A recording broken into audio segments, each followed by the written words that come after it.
नमो बुद्धाय Buddha ज्ञानपथ official में आप सभी का हृदय से स्वागत है। देखिए, यह सिर्फ एक चैनल नहीं है, बल्कि यह मानवता, करुणा और एक बेहतर समाज बनाने के लिए समर्पित एक मंच है। यहाँ हम सब मिलकर तथागत बुद्ध की उस गहरी बुद्धिमत्ता के सागर में उतरने की कोशिश करते हैं जिसने करोड़ों लोगों की जिंदगी को रोशन किया है, जिसने डर से निकालकर हिम्मत दी है और अंधेरे से निकालकर प्रकाश की राह दिखाई है। यह उस महामानव के लिए हमारी गहरी श्रद्धा और प्यार का एक छोटा सा प्रयास है। तो चलिए आज की इस गहरी चर्चा की शुरुआत करते हैं एक बहुत ही सीधे सवाल से। एक पल के लिए बस रुकिए और पूरी ईमानदारी से अपने अंदर झांक कर देखिए। इस पल में जो देख रहा है, जो सुन रहा है, जो समझ रहा है, वो असल में है क्या? आपकी आंखें तो बस एक कैमरा है, कान एक माइक की तरह है और दिमाग वो एक प्रोसेसर की तरह जानकारी को प्रोसेस कर रहा है। लेकिन इन सब के पीछे वो कौन है जो ये सब देख रहा है, जो महसूस कर रहा है कि मैं हूं? सदियों से बड़े बड़े दार्शनिक, वैज्ञानिक और संत इस सवाल में उलझे रहे हैं। आज हम चेतना के इसी सबसे बड़े रहस्य की परतों को खोलने की एक कोशिश करेंगे। हाँ, एक बात साफ कर दूं, ये कोई सुनी सुनाई या हल्की फुल्की बातचीत नहीं होगी। ये प्रस्तुति पूरी तरह से तथ्यों और उनके गहरे विश्लेषण पर आधारित है और हो सकता है कि ये आपको अपनी कई पुरानी धारणाओं के बारे में फिर से सोचने पर मजबूर कर दे। इतनी गंभीर और बौद्धिक चर्चा आप सुन रहे हैं बुद्धा ज्ञानपथ ऑफिशियल पर। तो हमारे साथ बने रहिएगा, क्योंकि हमारी हर चर्चा का एक ही मकसद है, आपकी और हमारी समझ को और भी गहरा और साफ बनाना। अगर आप इस ज्ञान की यात्रा में हमारे साथ चलना चाहते हैं तो चैनल को सब्सक्राइब जरूर करें और अंत तक हमारे साथ बने रहें। तो आज का हमारा ये सफर इन 5 पड़ावों से होकर गुजरेगा। हम शुरुआत करेंगे चेतना के रहस्य से, फिर तथागत बुद्ध के उस गहरे वैज्ञानिक जवाब को समझेंगे जिसे प्रतीत्य समुत्पाद कहते हैं। फिर ये जानेंगे कि मृत्यु के बाद चेतना का क्या होता है। ध्यान के जरिए उसे बदलने का रास्ता देखेंगे और आखिर में निर्वाण के परम सत्य तक पहुंचने की कोशिश करेंगे। तो चलिए अपने इस यात्रा के पहले पड़ाव में कदम रखते हैं, चेतना का वो रहस्य जिसने हजारों सालों से इंसान को उलझा रखा है। आज की दुनिया में इस सवाल को लेके मोटे तौर पे 2 तरह के जवाब दिए जाते हैं। एक तरफ है मॉडर्न साइंस, जो कहता है कि चेतना कुछ और नहीं, बस हमारे दिमाग में जो अरबों न्यूरॉन्स हैं उनके बीच होने वाले केमिकल और इलेक्ट्रिकल रिएक्शन का एक नतीजा है। मतलब एक बहुत ही कॉम्प्लेक्स कंप्यूटर की तरह। जब शरीर रूपी हार्डवेयर खत्म तो चेतना रूपी सॉफ्टवेयर भी बंद। और दूसरी तरफ हैं दुनिया के लगभग सभी धर्म और आध्यात्मिक परंपराएं जो आत्मा को मानती हैं। वो कहती हैं कि चेतना शरीर से बिल्कुल अलग एक अमर चीज है, जो शरीर के मरने के बाद भी रहती है और दूसरा शरीर ले लेती है। अब ये दोनों बातें एक दूसरे से एकदम उल्टी हैं। लेकिन जानते हैं, इन दोनों ही जवाबों पर कुछ बहुत गंभीर सवाल खड़े होते हैं।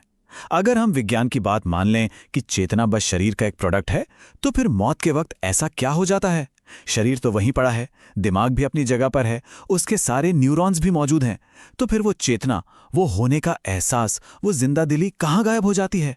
वो क्या चीज थी जो शरीर में तो थी पर सिर्फ शरीर नहीं थी? इस सवाल पर आकर विज्ञान चुप हो जाता है और इसी गहरी चुप्पी में तथागत बुद्ध का जवाब गूंजता है।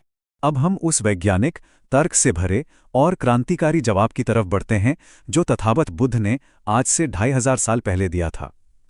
ये ना तो विज्ञान का ये कहना है कि सब कुछ पदार्थ है और ना ही धर्मों का ये मानना कि एक अमर आत्मा है। ये एक तीसरा, बिल्कुल अनोखा और गहरा रास्ता है जिसे अगर हम समझ गए तो हमारी सोच के सारे दरवाजे खुल सकते हैं। एक कहानी है। एक बार एक जिज्ञासु भिक्षु ने तथागत से यही सवाल पूछा, भंते, क्या ये चेतना कोई अमर आत्मा है? कहते हैं बुद्ध कुछ पल के लिए शांत हो गए, जैसे उस सवाल को अपने भीतर उतरने दे रहे हों। फिर उन्होंने जमीन पर पड़ा एक सूखा पत्ता उठाया और उस भिक्षु से पूछा, भिक्षु, क्या ये पत्ता हवा है? भिक्षु इस अजीब से सवाल से हैरान रह गया। उसने जवाब दिया, नहीं भंते, ये पत्ता हवा कैसे हो सकता है? ये तो एक पत्ता है। तब बुद्ध ने दूसरा सवाल किया, तो क्या ये पत्ता बिना हवा के हिल सकता है? बस इस एक छोटे से संवाद में चेतना का पूरा रहस्य छिपा हुआ है। इसका मतलब समझिए, चेतना शरीर नहीं है, ठीक वैसे ही जैसे पत्ता हवा नहीं है। लेकिन चेतना शरीर से अलग कोई हमेशा रहने वाली आत्मा भी नहीं है, क्योंकि जैसे बिना हवा के पत्ता हिल नहीं सकता, वैसे ही बिना शरीर के चेतना पैदा नहीं हो सकती। बुद्ध कहते हैं चेतना एक घटना है, एक प्रोसेस है जो कुछ वजहों और हालातों के मिलने से पैदा होती है, जैसे कि आंख, सामने रखी कोई चीज और रोशनी। जब ये तीनों मिलते हैं तब देखने की चेतना पैदा होती है। इनमें से एक भी चीज हटा दो तो देखने की घटना नहीं होगी। तो ये चेतना न तो आंख में है, न चीज में, न रोशनी में, बल्कि तीनों के मिलने से पैदा होने वाला एक प्रोसेस है। बुद्ध के इसी गहरे सिद्धांत को प्रतीत्य समुत्पाद या डिपेंडेंट ओरिजिनेशन कहा गया है। ये इस ब्रह्मांड का सबसे बुनियादी नियम है। इसका सीधा सा मतलब है, इसके होने पर यह होता है। कुछ भी अपने आप या शून्य से पैदा नहीं होता। हर एहसास, हर घटना, हर चीज अपनी वजहों पर निर्भर है। और जो भी चीज वजहों से पैदा हुई है वो हमेशा बदलती रहेगी। वो कभी भी एक जैसी नहीं रह सकती। वो नश्वर है, उसका कोई स्थायी सार नहीं हो सकता। तो फिर ये मैं, जिसे हम इतना पक्का और स्थायी मानते हैं, वो कौन है? बुद्ध कहते हैं ये मैं भी बस एक प्रक्रिया का ही नाम है। आप एक नदी की तरह हैं। सोचिए, नदी में पानी की एक बूंद भी स्थायी नहीं होती। वो तो लगातार बह रही है, हर पल बदल रही है। फिर भी हम उसे एक नाम दे देते हैं, गंगा। बिल्कुल वैसे ही जिसे आप मैं कहते हैं, वो चेतना, कामजाक, विचार, संस्कार, इन सब का एक लगातार बहता हुआ प्रवाह है। अगर आप खोजने निकलें तो कोई स्थायी मैं या आत्मा नहीं मिलती, सिर्फ एक प्रक्रिया का बहाव मिलता है। अच्छा, अगर कोई स्थायी आत्मा नहीं है और चेतना सिर्फ एक बहाव है, तो यहाँ इंसान के मन का सबसे बड़ा और शायद सबसे डरावना सवाल उठता है। तो फिर मरने के बाद क्या होता है? क्या ये बहाव एकदम रुक जाता है? ये वो सवाल है जिसने हम में से हर किसी को जिंदगी में कभी न कभी परेशान जरूर किया है। बुद्ध ने इसका जो जवाब दिया वो बहुत ही गहरा और वैज्ञानिक है। उन्होंने कहा कि मृत्यु चेतना का पूरा अंत नहीं है, बल्कि उस बहाव की दिशा में एक बहुत बड़ा बदलाव है। और इसे समझाने के लिए उन्होंने एक और बहुत ही कमाल का घरेलू सा उदाहरण दिया। बुद्ध ने उस भिक्षु से पूछा, जब हम दूध में थोड़ा सा जामन डालकर रख देते हैं और वो कुछ घंटों बाद दही बन जाता है, तो वहां असल में होता क्या है? ये इतना सरल सा उदाहरण पुनर्जन्म के सबसे गहरे रहस्य को खोल देता है।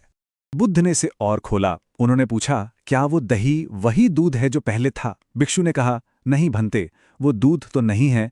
उसका रूप, गुण, स्वाद सब कुछ बदल गया है। फिर बुद्ध ने पूछा, तो क्या उस दही का दूध से कोई लेना देना ही नहीं है? क्या वो बिल्कुल एक नई और अलग चीज है? भिक्षु ने कहा, नहीं भंते, ऐसा भी नहीं है। दूध के बिना तो दही बन ही नहीं सकता था। वो उसी की अगली अवस्था। बस यही है मृत्यु और पुनर्जन्म का रहस्य। मृत्यु के बाद न तो वही चेतना आगे जाती है क्योंकि सब कुछ बदल रहा है, और न ही कोई बिल्कुल नई चेतना पैदा होती है क्योंकि उसकी नींव तो पिछला जीवन ही है। जैसे दूध दही बन गया, न तो वो दूध रहा और न ही दूध से बिल्कुल अलग हुआ, बस प्रक्रिया आगे बढ़ गई। उसी तरह मृत्यु के साथ ये शरीर खत्म होता है, पर जिंदगी भर के कर्मों, आदतों और इच्छाओं की जो ऊर्जा है, जो एक मोमेंटम है, वो अपने बहाव में अगले जीवन का आधार बन जाती है। इसलिए बुद्ध ने साफ साफ कहा, पुनर्जन्म किसी आत्मा का सफर नहीं है, बल्कि ये वजहों और उनके नतीजों की एक न टूटने वाली चेन है। ये ऊर्जा का बदलना है, किसी चीज का नहीं। और जानते हैं, यहीं से सबसे जरूरी और उम्मीद से भरी बात निकल कर आती है। अगर चेतना कोई हमेशा एक जैसी रहने वाली आत्मा नहीं, बल्कि वजहों से पैदा होने वाली एक प्रक्रिया है, तो इसका सीधा सा मतलब है कि हम सही वजहें पैदा करके इस प्रक्रिया को बदल सकते हैं, इसे बेहतर बना सकते हैं। और इसे बदलने के इसी वैज्ञानिक तरीके का नाम है ध्यान। बुद्ध ने कोई पूजा या प्रार्थना नहीं सिखाई, उन्होंने ध्यान सिखाया, विपश्यना सिखाई। क्योंकि ध्यान कोई धार्मिक रीति रिवाज नहीं है, बल्कि ये अपने ही मन और चेतना की लैब में उतरने का एक साइंटिफिक मेथड है। जब आप शांत बैठकर सिर्फ अपनी सांस या विचारों को देखना शुरू करते हैं, तो पहली बार ये एहसास होता है कि विचार तो बादलों की तरह अपने आप आते जाते हैं, आप उन्हें पैदा नहीं कर रहे हैं। और जब ये देखने का भाव गहरा होता है, तो एक और क्रांतिकारी सच सामने आता है कि जिस सोचने वाले को, जिस मैं को आप अब तक खुद को मानते थे, वो भी बस एक और विचार ही है जो आता है और चला जाता है। कोई स्थायी सोचने वाला नहीं है, सिर्फ विचारों का एक बहाव है। इस प्रैक्टिकल समझ के साथ हम अपनी इस ज्ञान यात्रा के आखिरी और सबसे ऊंचे पड़ाव पर पहुंचते हैं, निर्वाण यानी मुक्ति का परम सत्य। अब यहाँ एक ऐसा सवाल आता है जो बड़े बड़े साधकों और दार्शनिकों का भी सिर चकरा देता है। अगर कोई स्थायी मैं या आत्मा है ही नहीं, तो बंधन में कौन है, दुखी कौन हो रहा है, और आखिर में मुक्त कौन होगा? ये मुक्ति होती किसकी है? तथागत बुद्ध का जवाब हमारी चेतना को झकझोर कर रख देता है। वो कहते हैं, मुक्ति किसी इंसान की नहीं होती, क्योंकि कोई स्थायी इंसान है ही नहीं। सिर्फ बंधन मिटता है, अज्ञान मिटता है, मैं हूं का जो गहरा भ्रम है वो टूटता है। मुक्ति का मतलब है इस पूरी प्रक्रिया को जैसा है वैसा ही देख लेना, जान लेना। इसे समझने के लिए आखिरी और सबसे दमदार उदाहरण है अंधेरे में पड़ी रस्सी को सांप समझकर डर जाना। आप डरते हैं, कांपते हैं, भागना चाहते हैं, फिर कोई टॉर्च लेकर आता है और रोशनी करता है, तो क्या होता है? क्या वहां कोई सांप मरता है? नहीं, सांप तो वहां कभी था ही नहीं। सिर्फ सांप होने का जो भ्रम था, जो अंधेरा था, वो मिटता है। ठीक इसी तरह जब ज्ञान की रोशनी होती है तो कोई आत्मा मुक्त नहीं होती, बस आत्मा होने का, एक स्थायी मैं होने का भ्रम मिट जाता है और दुखों का कारण ही मिट जाता है। तो आखिरी वैज्ञानिक जवाब यह है, चेतना सिर्फ शरीर की उपज नहीं है, पर शरीर के बिना वो पैदा भी नहीं हो सकती। चेतना कोई अमर आत्मा नहीं है, पर वो शून्य भी नहीं है। वो एक घटना है, एक प्रोसेस है, जो तब तक चलती रहती है जब तक उसे चलाने वाली वजहें मौजूद हैं। जब ध्यान और ज्ञान के जरिए उन वजहों को, यानी इच्छा और अज्ञान को खत्म कर दिया जाता है, तो ये घटना भी शांत हो जाती है। और इसी परम शांति का नाम निर्वाण है। समाज को आगे बढ़ाने का बुद्ध ज्ञानपथ ऑफिशियल का एक पवित्र उद्देश्य है। बुद्ध का जीवन दर्शन, समाज का उत्थान, राष्ट्र का उत्थान और पूरी मानवता का उत्थान, समानता, स्वतंत्रता, भाईचारे और न्याय के मूल्यों के साथ। अगर इस चर्चा ने आपके अंदर सच को जानने की एक नई प्यास जगाई है, तो हमारे इस मिशन से जुड़ें। चैनल को सब्सक्राइब करें और कमेंट में हमें ज़रूर बताएं कि आप ये ज्ञान चर्चा कहाँ से देख रहे हैं। आपके विचार हमारे लिए बहुत कीमती हैं। अगली प्रस्तुति में फिर मिलेंगे। नमो बुद्धाय। जय मानवता, जय भारत।